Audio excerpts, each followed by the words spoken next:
Hello guys, कैसे हो आप सब। मैं शुभम शर्मा स्वागत करता हूं आपका मेरे इस नए वीडियो में। और साथ ही मैं आपसे एक और बात कहना चाहूँगा कि प्लीज़ आप मेरे इस चैनल को सब्सक्राइब करें और सब्सक्राइब करने के बाद उसके पास वाले बेल आइकन को ज़रूर दबाइएगा। चलिए अब मैं आपसे बात करता हूँ इस वीडियो की। इस वीडियो में मैं आपसे बात करूँगा effect of temperature on solid, liquid and gas. ठीक है, पहले के वीडियो में हम कवर कर चुके हैं मैटर के बारे में, डेफिनेशन, मैटर के प्रॉपर्टीज़, पार्टिकल्स ऑफ मैटर के प्रॉपर्टीज़ यानी कि, और इसके पहले वाले वीडियो में properties of solid, liquid and gas. अगर आपने वो वीडियो नहीं देखी है तो आप जाइए उस वीडियो को देखिए, फिर इस वीडियो को देखिए, क्योंकि आप बीच में से समझने की कोशिश करेंगे तो आपको बिल्कुल भी समझ नहीं आएगा। इसलिए आप please step by step part 1, part 2, part 3 ऐसे करके मैंने बना रखे हैं, तो प्लीज़ आप जाइए देखिए। आप सर्च करिए ऊपर यूट्यूब पे matter in our surrounding part 1 Shubham Sharma, part 2 by Shubham Sharma, आपको मिल जाएगा। ठीक है, आप डायरेक्ट ये वीडियो मत देखिए। ठीक है, आप पहले जाइए पार्ट 1 देखिए, फिर पार्ट 2, और अगर आपने दोनों देखा है तो चलिए इस वीडियो में हम आगे बढ़ते हैं। इस वीडियो में मैं आपसे बेसिकली बात करूंगा कि टेम्परेचर जब बढ़ता है या फिर घटता है तो सॉलिड, लिक्विड और गैस पे क्या फ़र्क पड़ता है। ठीक है, हम ये देखेंगे कि उनके स्टेट में क्या चेंज होता है, कि मैं टेम्परेचर बढ़ा रहा हूँ तो क्या स्टेट में अंतर आ रहा है, स्टेट चेंज हो रहा है या वही के वही रह रहा है, क्या हो रहा है। ठीक है, ये सब हम पढ़ेंगे इस वीडियो में।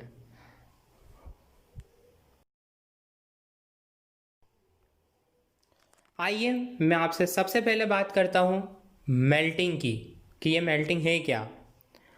Solid on increase in rate of temperature converts into liquid at atmospheric pressure is known as melting। यानी कि जब हम टेम्परेचर को बढ़ाते हैं ना तो क्या होता है, जो सॉलिड है वो लिक्विड में कन्वर्ट हो जाता है एटमॉस्फेरिक प्रेशर पे। आप लोग सोच रहे होंगे ऐसा कैसे होता है। ठीक है, तो चलिए मैं आपको बताता हूँ। देखिए, आपको ये सॉलिड का अरेंजमेंट याद होगा, मैंने आपको पिछले वीडियो में बताया था। ठीक है, तो आप ये देखिए मैंने क्या किया है, टेम्परेचर बढ़ाया। ठीक है, देखिए मैंने जैसे कुछ भी हीट दिया, कुछ भी करा, ठीक है, तो टेम्परेचर बढ़ा। टेम्परेचर बढ़ने पे हुआ क्या है, इन पार्टिकल्स को मिल गई है काइनेटिक एनर्जी। ठीक है, काइनेटिक एनर्जी से क्या हुआ, इनका जो मूवमेंट है वो मूवमेंट तेज़ हो गया। क्या हुआ, इनको एकदम से हीट मिली, इनको एक गर्मी मिली, जिस वजह से अपनी ये जो जगह है उससे मूव करना स्टार्ट हो गए। ठीक है, और वो मूव होते हैं तो क्या हम देख पाते हैं कि वो रैंडमली मूव होते हैं, रैंडमली उनके बीच में जो मूवमेंट है वो होता है। तो इसकी वजह से जो उनका स्पेस है, इंटरमॉलिक्यूलर स्पेस है, वो बढ़ जाता है। ठीक है, उनका इंटरमॉलिक्यूलर स्पेस बढ़ जाता है। हमने पिछले वीडियो में देखा था कि इंटरमॉलिक्यूलर स्पेस अगर बढ़ जाता है तो सॉलिड का स्टेट चेंज हो जाता है लिक्विड में। ठीक है, यानी कि जैसे इंटरमॉलिक्यूलर स्पेस बढ़ा, यानी कि इंटरमॉलिक्यूलर फोर्स ऑफ अट्रैक्शन उनके कम हो गए, जो फोर्स ऑफ अट्रैक्शन थे वो टूट गए, मतलब उनका जो बॉन्ड था वो टूट गया, तो वो सॉलिड से लिक्विड में कन्वर्ट हो जाता है। ठीक है,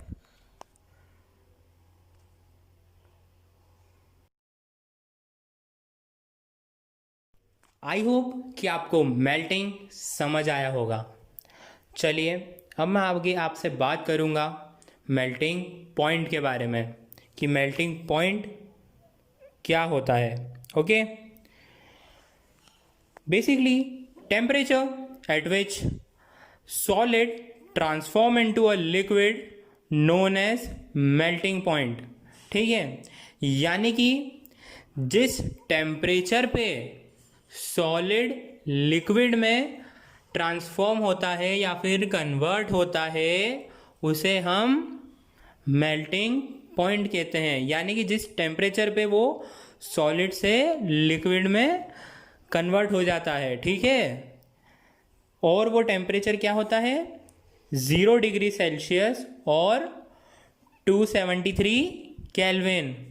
आपको 273 केल्विन, 273 केल्विन ये याद रखना ज़्यादा इम्पॉर्टेंट है। क्यों? क्योंकि जो एसआई यूनिट होती है टेम्परेचर की वो है केल्विन, ठीक है। ये आगे आपकी शायद कॉम्पिटिटिव एग्जाम में आ सकता है क्वेश्चन की टेम्परेचर की एसआई यूनिट क्या होती है, ठीक है। ये आप याद रखें, ठीक है। वो होती है केल्विन। और जो मेल्टिंग पॉइंट होता है वो क्या होता है, 273 kelvin. Okay, keep it in your mind. Okay, तो चलिए आगे बढ़ते हैं और बात करते हैं बॉइलिंग की, ठीक है। हमने मेल्टिंग में क्या देखा था कि टेम्परेचर बढ़ाने पे जो सॉलिड है वो लिक्विड में कन्वर्ट होता है, ठीक है। अब हम बॉइलिंग में क्या देखते हैं, it is a phenomena in which liquid change it's state into vapour form. यानी कि जो लिक्विड है टेम्परेचर के बढ़ने पे वो वेपर फॉर्म में कन्वर्ट होता है, यानी कि गैस के फॉर्म में कन्वर्ट हो जाता है जब हम टेम्परेचर बढ़ाते हैं, ठीक है। ये कैसे होता है, इसके पीछे भी यही रीज़न है कि जब लिक्विड स्टेट में कोई भी चीज़ थी, जैसे कि पानी ले लीजिए आप, तो क्या हुआ, मैंने उसे हीट प्रोवाइड करी। हीट प्रोवाइड करने के बाद क्या हुआ कि जो पार्टिकल्स हैं उनमें देखिए ये एक काइनेटिक एनर्जी मिली, इन्हें काइनेटिक एनर्जी मिली, तो वो अपने स्टेट को चेंज करके गैस में कन्वर्ट हो जाते हैं, क्योंकि वो रैंडमली मोशन करते हैं। मैंने आपको बताया था, आपको रैंडमली मोशन करते हैं, रैंडमली मूव करते हैं। तो इसके वजह से क्या होता है, उनके बीच का इंटरमॉलिक्यूलर स्पेस बढ़ जाता है और इंटरमॉलिक्यूलर फोर्स ऑफ अट्रैक्शन कम हो जाता है, ब्रेक हो जाता है, ठीक है। इसी वजह से उनका स्टेट चेंज हो जाता है, यही इसका रीज़न है, ठीक है। आई होप समझ आया होगा ये। वैसे कुछ ज़्यादा अंतर नहीं है, बस इसमें बॉइलिंग में ये है कि लिक्विड से गैस में, मेल्टिंग में सॉलिड से लिक्विड में, ठीक है। याद रखिए कीजिए, कई लोग कंफ्यूज हो जाते हैं इसमें, क्योंकि थोड़ा पहली बार पढ़ते हैं इसलिए, पर कोई बात नहीं है, डरिए मत।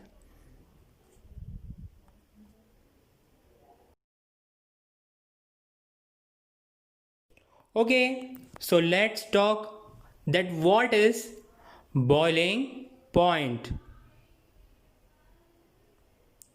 Okay, the temperature at which liquid transform into vapor form is known as boiling point. यानी कि जिस टेम्परेचर पे, ठीक है, जिस टेम्परेचर पे लिक्विड वेपर फॉर्म में कन्वर्ट होता है उसे हम कहते हैं बॉइलिंग पॉइंट, ठीक है। बॉइलिंग पॉइंट क्या होता है, ठीक है, समझ गए आप लोग। अब बॉइलिंग पॉइंट का टेम्परेचर क्या है, ठीक है, 100 डिग्री सेल्सियस या फिर 373 केल्विन। ओके, आपको ये याद रखना होगा मेल्टिंग पॉइंट क्या होता है और बॉइलिंग पॉइंट क्या होता है। मेल्टिंग पॉइंट क्या देखा था हमने, सॉलिड जब लिक्विड में कन्वर्ट होता है, ठीक है, जिस टेम्परेचर पे होता है वो, उसे हम मेल्टिंग पॉइंट कहते हैं। बॉइलिंग पॉइंट जिस टेम्परेचर पे लिक्विड वेपर फॉर्म में कन्वर्ट होता है उसे हम कहते हैं बॉइलिंग पॉइंट। बॉइलिंग पॉइंट क्या है, 373 kelvin. Okay, and where is melting point is 273 kelvin. Okay, यह आप अपने दिमाग में अच्छे से याद कर लीजिए, ठीक है, कि जो बॉइलिंग पॉइंट होता है वो होता है 373 केल्विन और जो मेल्टिंग पॉइंट है वो है 273 केल्विन। क्योंकि आगे जब आप जाएंगे ना, सिर्फ 9th के लिए नहीं बता रहा हूँ मैं आपको, आगे की क्लासेस के लिए भी बता रहा हूँ। आगे आपको न्यूमेरिकल्स आएंगे 11th में, जब आप जाएंगे 12th में जब आप जाएंगे, तो आपको ये वैल्यूज़ याद रखना पड़ेगा, ठीक है। ओके, तो चलिए आगे बढ़ते हैं।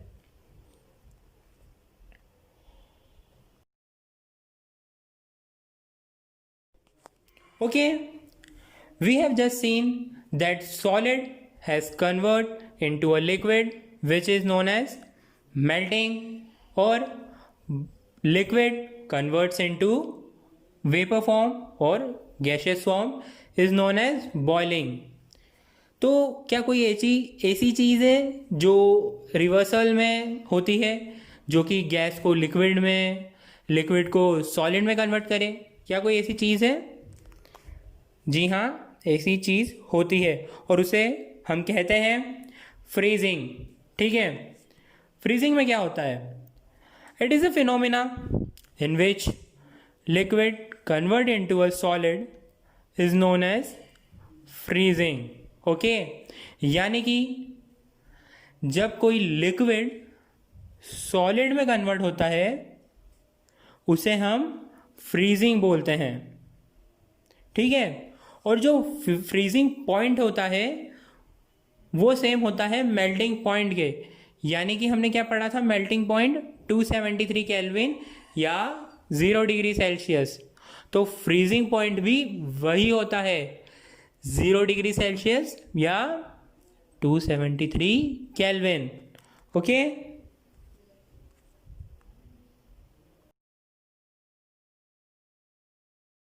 देखिए अभी हमने ये देखा कि कोई चीज़ लिक्विड से सॉलिड में जा सकती है, तो 100% ऐसी भी चीज़ होगी जो कि गैस से लिक्विड में जाए। चलिए आइए अब हम उसे भी देखते हैं, ठीक है। इस फिनोमिना को हम बेसिकली कहते हैं कंडेंसेशन, ठीक है। तो ये होता क्या है? Phenomena in which gas converts into a liquid is known as condensation, यानी कि जब कोई गैस लिक्विड फॉर्म में कन्वर्ट होती है उसे हम कंडेंसेशन कहते हैं। ओके,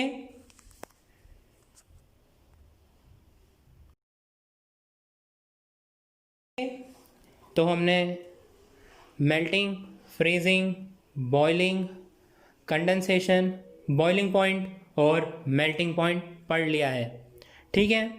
ये एक क्वेश्चन है आप लोग के लिए, it's like an homework. Okay, तो प्लीज़ आप इस क्वेश्चन को सॉल्व कीजिए। इसका जो आंसर है आप प्लीज़ मुझे कमेंट कीजिए, इसका आंसर मैं आपको अगले वीडियो में बताऊंगा। Okay, this is it. आज हम इतना ही पढ़ेंगे। आई होप आपको ये वीडियो अच्छा लगा हो, और अगर अच्छा लगा है तो प्लीज़ लाइक करें, शेयर करें और सब्सक्राइब करें, ठीक है। प्लीज़ आप जितना ये शेयर करेंगे उतना आप लोग का, आपके दोस्तों का ही फ़ायदा होगा, ठीक है। और अगर आपको कुछ भी डाउट है तो प्लीज़ आप मुझसे कमेंट में पूछ सकते हैं। मैं 100% आपको उसका रिप्लाई दूंगा, उसका आंसर दूंगा, या फिर वीडियो में उसका आंसर दे सकता हूं मैं आपको।